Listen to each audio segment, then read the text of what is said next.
And I'm here with Olga Kay's socks too. Yes. Lily, of course. And Most please don't importantly, forget to follow Instant.me. Insta.me. So if you guys have questions throughout the interview, you can send in your questions, tweet us at instant.me, and then we'll be trying to get through them at the end of the interview. So you can ask anything, right, Olga? Yes. Nothing's off limits. You can ask absolutely anything. Ask anything. Do you guys hear us okay? Yeah? Because I hear everyone in the background and I'm not sure what's happening. We can be very loud if we need Yeah. to be. So before we jump into anything, obviously I have to talk about what's on your feet. What's on my feet? Who So- knows what's on my feet? Go ahead. Yell it out. It's MooshWalks. So on my feet is a sock that I've created, and it's MooshWalks, and this is Lily, and I just wanted to create socks that were alive and fun and different. So we're going to get into that whole Yeah. journey and how you launched that. Uh-huh. But I wanted to hear how your VidCon is going to start out. It's amazing. I came here on Wednesday, and we were setting up my MooshWalks booth, and so that was a lot of fun. I got to see my friends before this whole thing started, and yesterday I had a meetup, and I got to meet most of my mooshers, and then panels. It's awesome. And this is like one time a year where I actually get to see my friends, because we all live in Los Angeles, but we don't get to hang out as much because Well, you're all kind of busy. we're you have a really little bit of stuff busy. going on. Everyone is trying to, do lots of things at the same time. So you are sort of like the OG Yes. of YouTube. You've been doing this since 2006. I've been doing it since the YouTube started in a way. So and you're sort of having like your 10-year anniversary. Yes, actually, this is really funny, but I'm on LinkedIn and I put in my date when I logged into YouTube, and I got a notification that it's been 10 years. I was like, oh my gosh, it's been a decade. So how do you think the platform has changed? Obviously, it's so different. When you started out, did you imagine it would become this big for you? No, I had no idea. I thought I started because I really wanted to express myself and I want to make something fun, and it just happened that people were watching me. And when I started, nobody was on YouTube. Right. My friends would watch my videos and they would say, what are you doing with your life? Why are you doing this? I'm like, I don't know, but I think it's something interesting, and I think it's going to grow into something. It was just a gut instinct? It's gut instinct. And it changed so much. We've talked backstage about how when I started, I feel like most of my viewers have grown up and they're in college now, and I see lots of young girls now, and I was like this is not who used to watch me like 10 years ago. It's different people coming in and out. So let's go back even further in time. Oh. You took a very interesting path to get here. So you came from Russia and Yes. you joined the circus. I did. So what was that decision like? How did your family respond to that? How did you decide to do it? It was actually a decision of my family. I grew up in a tiny village in Russia, and we had 400 people in our village, and we only had 1 or 2 grocery stores. And we were very, very poor. And it got to the point where our electricity was turned off every night. We only had electricity 2 hours a day and 2 hours Wow. at night. And I used to do homework with homemade candles because we could not afford candles. And I think at that point, my family realized that we need to get out of here before it gets really, really bad. And my uncle and aunt were in the circus, and that was the only option that we had to run away with the circus. What did they do in the circus, your aunt and uncle? My aunt was training geese. Wow. I know. It's To like, do what? To do everything that the dog would do. They would ring a bell, they would go figure 8 between people's legs, they would slide down the slides on their butts. Oh my and God. It was amazing. And so my parents were cleaning up after the geese. I was one of them as well. So I was cleaning poop after the geese. And geese poop 12 times an hour. Now you know. So it was crazy. And I remember I was 14 and I was thinking, well, I want to be a performer. What do I do? And I was told that at 14 you were too old to start anything. Wow. And I'm like, well, I'll start anyway. So juggling. So you knew you wanted to be a performer regardless of what it was you were doing from Yes, a and young I knew I age. was going to be a performer when I was 5 years old. Wow. Yeah. So how did you know? You just liked being in front of people? You liked the audience? What was it? I think I was really inspired by my aunt, and I knew that she was performing and being in my village or being like my aunt. I was like, I want to be like my aunt and see what happens. So And take us through. So then you joined the circus. I you joined come the to circus. States. At 14, I've been told that I'm too old to become an aerial performer. So I said, okay, well, what else is left? And somebody said, well, juggling. You can learn how to juggle. And I thought, juggling is like a guy sport. I don't want to be a juggler, but I became so good at it because I was practicing 8 hours a day. But before this, you hadn't been juggling. No, it's not not like at you all. were drawn to that because you were good at it from the beginning. No. Wow. So how did you teach yourself to do that? I would stay in front of the bed and just try to juggle one object, two objects, three objects, and it's just a persistence. And because of the circus and everything that I did there, it really taught me how to work really hard and just like follow your dreams and just keep on working hard. And so tell me about the transition. You were in the circus. I've read that you weren't really feeling fulfilled. You wanted to do something else. So what prompted you to launch a YouTube channel? So I was in a circus in Russia at 14, and I traveled all over Russia. And at 16, Ringling Brothers came to Moscow, and they said, we're looking for acts, and we think you guys are great. Come with us to America. And I was like, oh my gosh, I'm going to America. This is awesome. I didn't speak English. So I came here at 16 and I traveled all over United States to learn how to speak English. I would make all of my Russian friends to only speak English to me, and I didn't understand what anyone was saying. And after the circus, I realized that there's something more that I wanted to do. I didn't know what it was, but I knew I had to be in Los Angeles. And it was way before YouTube. I wanted to be a TV commercial star, maybe. Interesting. Like maybe I can juggle oranges for Tropicana commercial. And then, funny enough, a friend of mine, actually did a commercial like that. So I got really lucky, or I had a lot of skill, I don't know. But I booked 5 national commercials while I was in Los Angeles, and I got so infected with this entertainment and you got the bug. Showcasing your ability. And right around the same time, YouTube was created, and I really want to try it out. And I just want to put myself out there, and it was a great platform for that. So you sort of have a history of following your gut instincts. Like it sounds Yes. like you're like, I'm not really quite sure how this is going to work out, but I'm going to try it, whether it's joining the circus or coming to the States or launching a YouTube channel. But then the biggest example is starting this company. So Yes. this is obviously a more recent endeavor. But when we were speaking about it backstage, you said you didn't really know anything about it. It's not like you went to business school. You don't have, sort of a 50-50 business partner in this, but you said, I really want to do something.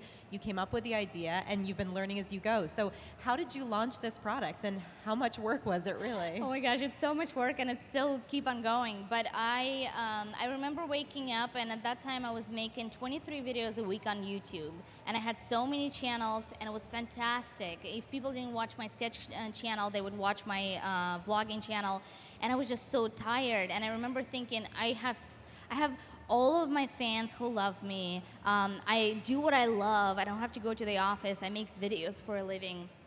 But something was missing, and I remember reading this book by Jack Canfield, and it's called The Success Principles. And the first chapter was talking about, if you're not successful, it's all your fault, and here's why, and here's how you can change it. And I remember thinking, it's not that I wasn't successful. I remember thinking, there's something else, and why can't I achieve that? Why am I not happy? And one day I woke up and I said, well, I love socks. But I don't want to make a sock company like everyone else. I wanted to create something that is different, unique, and alive. And I'm like, my socks will have ears. And like, this is such a crazy idea. And It's a unique idea.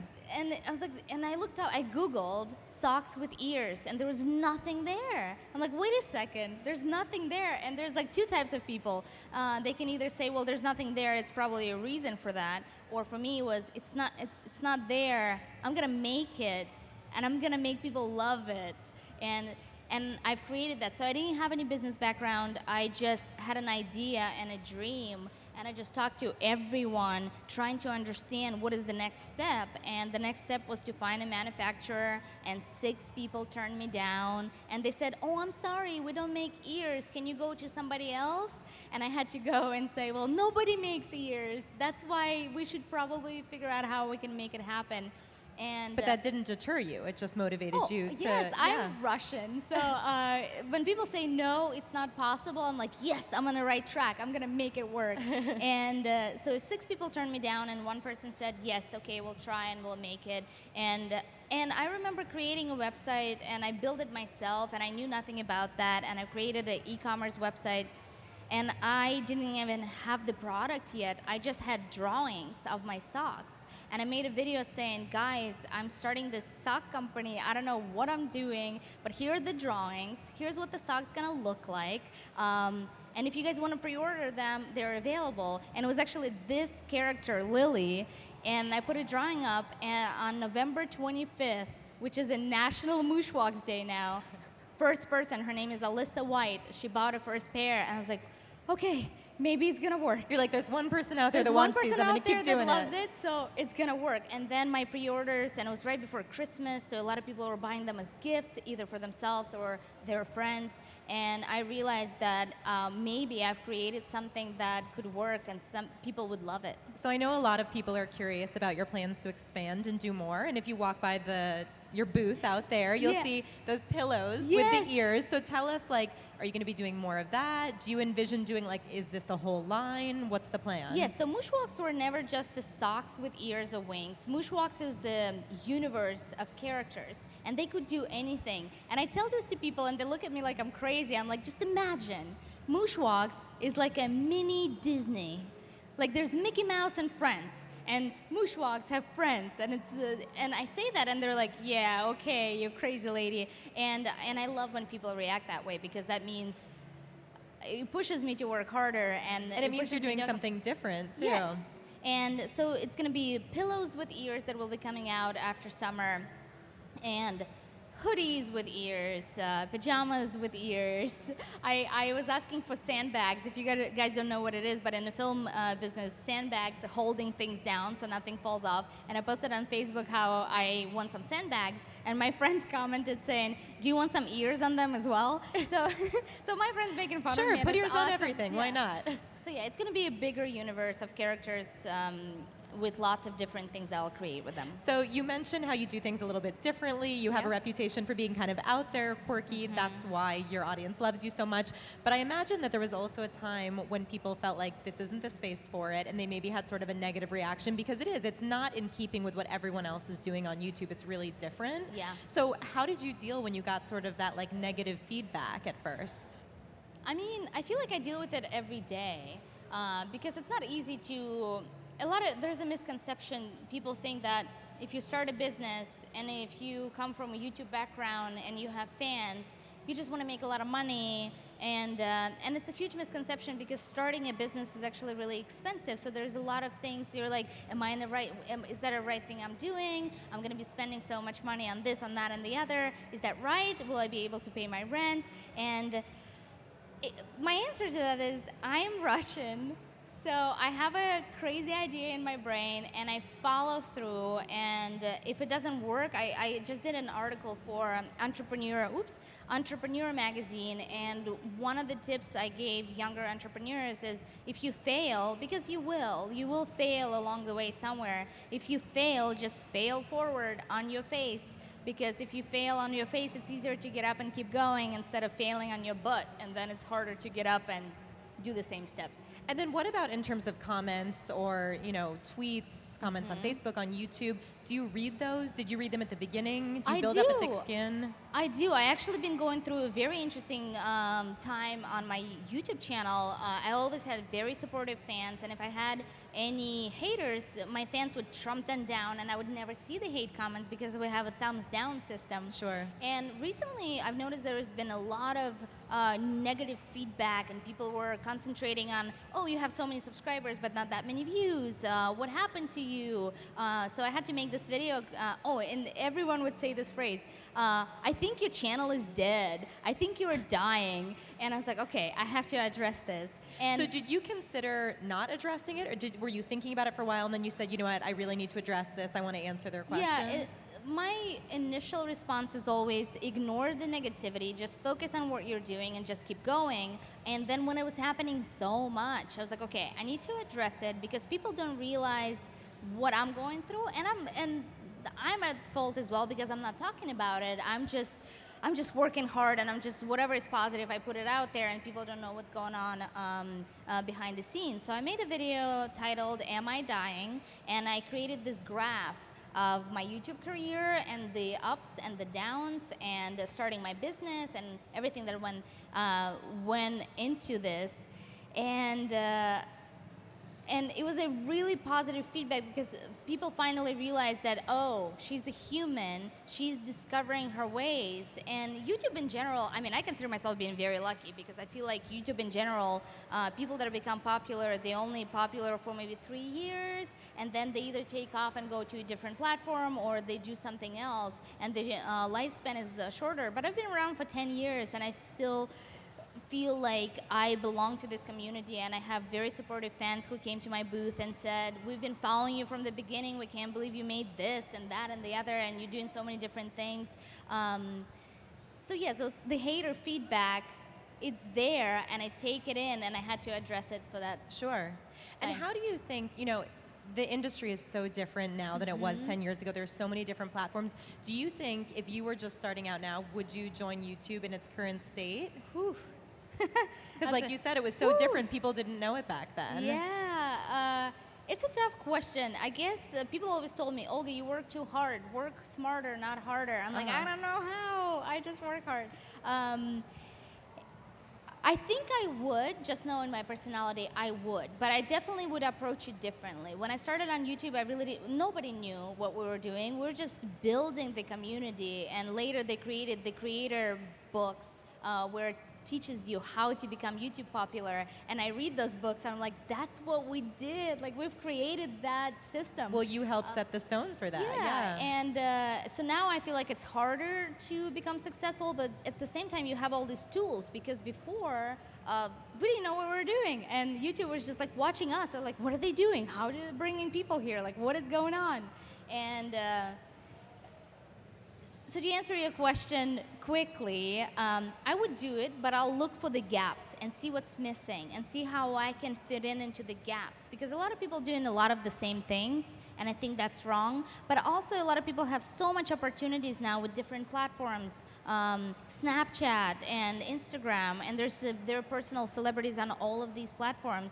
What's one of your favorite platforms right now besides YouTube? I gotta say, it's Musical.ly. Are you guys on Musical.ly? Everyone's loving Musical.ly. Yes, Musical.ly is, I feel like that's gonna be the next platform. Right. And I got to meet the creators of Musical.ly, and I asked them, why is your platform different? Why do you think people should be signing up for your platform? And they said, because we really study every platform and see what's missing, and we bring that in. And that's just like my core personality. I look for gaps. I didn't want to make just socks. I made socks with ears because nobody made that. Yeah, it's very business oriented. Yeah, so they were doing the same thing, and the community is just really fun, and they remind me of the beginning stages of YouTube. There's, if somebody liked your video, they featured it on the front page, and you got to know all these new people. So I feel like that's gonna be the next platform that... So anything in the works between you and Musical.ly? Anything we can expect?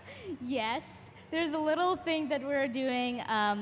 In a couple of weeks, they have challenges, and they encourage everyone in the community to create these challenges. So we're doing Will It Juggle. For those of you that don't know, I used to be in a circus as a juggler, and I created the show on YouTube called Will It Juggle, and they saw, and I juggle cakes and knives and iPads and lots of stressful things. And they're like, hey, do you want to do this on Musical.ly? And then we'll create the whole community around it and make everyone try it. And so we're working on that in the next week. So I have to ask, is there anything you tried to juggle and you shot the video and you were like, I cannot put this up? Yes. Like, it was such a disaster. Well, I still put it up, but it was juggling giant gummy bears. They were like 5 pounds each, and they were hurting me so much. Juggling knives was so much easier than juggling gummy bears. Really? Yes. So I had to cut the gummy bear in half, which took me like 20 minutes. And so yeah, that was the hardest part. What's the thing that you've juggled that made you the most nervous? iPads. Yeah, I was nervous watching that video. I had to watch through my hand. I mean, yeah. I put like mattresses on the ground, and I was still so nervous because I was like, what if it doesn't fall on the table, but it's just gonna go against my wall? And I was terrified. As you saw, I had a mental breakdown at the end. I was like, oh my God, it happened. It was nerve-wracking. Yeah, not a lot of people could do that. So we're gonna take some questions. So just as a reminder, if you tweet at instant.me, and it's spelled out D-O-T-M-E, we will take some of those. So I'm gonna look at those questions. Awesome. And while I'm doing that, you get to choose between these two boxes. a challenge. Oh, this So is exciting. I think you guys make should your pick choice it. wisely. Yeah, box 1 Guys, or 2. we're gonna scream for box number 1 and box number 2. So who wants me to pick box number 1? Okay, Yeah, who they're wants me feeling to it. pick box number 2? Woo, okay. I think you have to go with that. We're gonna go, oh, hold on, but it says box number 2 here. Oh. Okay, we're gonna go with the bottom one. All right. Because that would be just fair. I love challenges. Ugh. Here we go. Do I open it? Yeah, open it up. See what's in there. How did they know? What does it say? Juggle 3 items from the audience. No iPhones. They're No like, there's a iPhones. note. No, No iPhones. iPads either. So I'm gonna collect some. So I'm we gonna need collect some some. volunteers What to should I give juggle? something. Let's see. A selfie stick. So you can throw it and see if I catch it. Oh, Good catch. did it. Okay, shoe. I love it. Oh, there's an owl. Shoe. And let's see what else. A duck. What is that? Nutella. I might just eat that. I'm so hungry. What is that owl thing? Was there an owl somewhere? It's a purse. Oh, it's so heavy. Let's see. Socks. I love it. I'll juggle my socks. Thank you. All right, so I So can what hold your mic. happens- I won't make you also hold the mic while you're doing this. maybe I can juggle a mic at the same time. Okay, so we have socks, MooshWalks. And who's the character on those socks? We have a selfie stick, and we have a shoe. The hardest part about juggling is when the objects are not the same, it's really hard to juggle them because your hands don't know which object will land where. So I'm gonna try this. It might take a couple of tries. All Here right. you go. Let's see.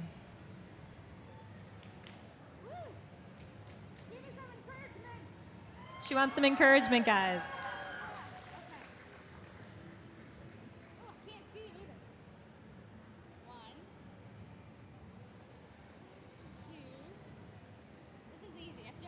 She says it's easy. I don't believe it.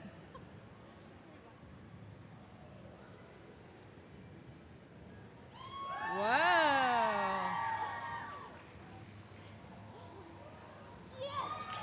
Wow. The shoe smells really good. It's better than the Your opposite. shoe smells really good. Okay, I'll give it back to you. Thank you, guys. I think I completed the challenge. I wonder what the price is.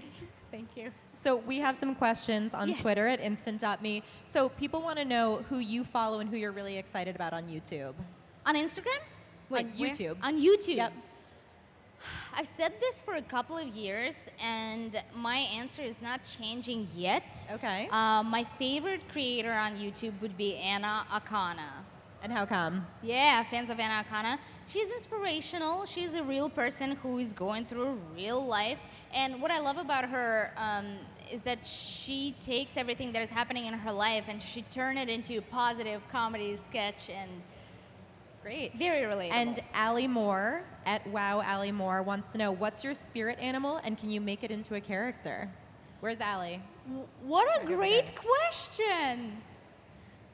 I have a great answer. So it's a funny story. So my spirit animal is an owl.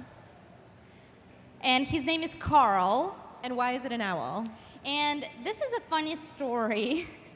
I really wanted to know what my spirit animal was. So I went to a website. It's a psychological questionnaire website, myspiritanimal.com, I think. It's really funny. And it's a psychological questionnaire, so you answer the questions that are given, and then at the end they give you your spirit animal, depending on who you are as a person. And it was an owl. I'm like, this is interesting.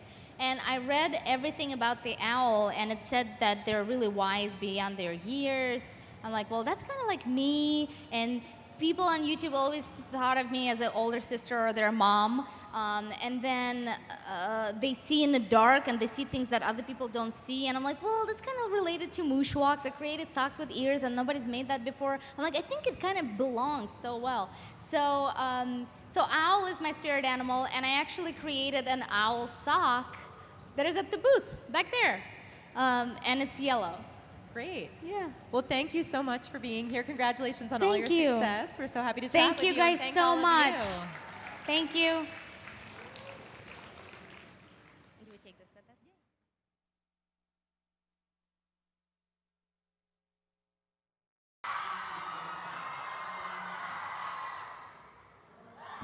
There you go. So exciting, right? That was sort of beautiful. The power of YouTube.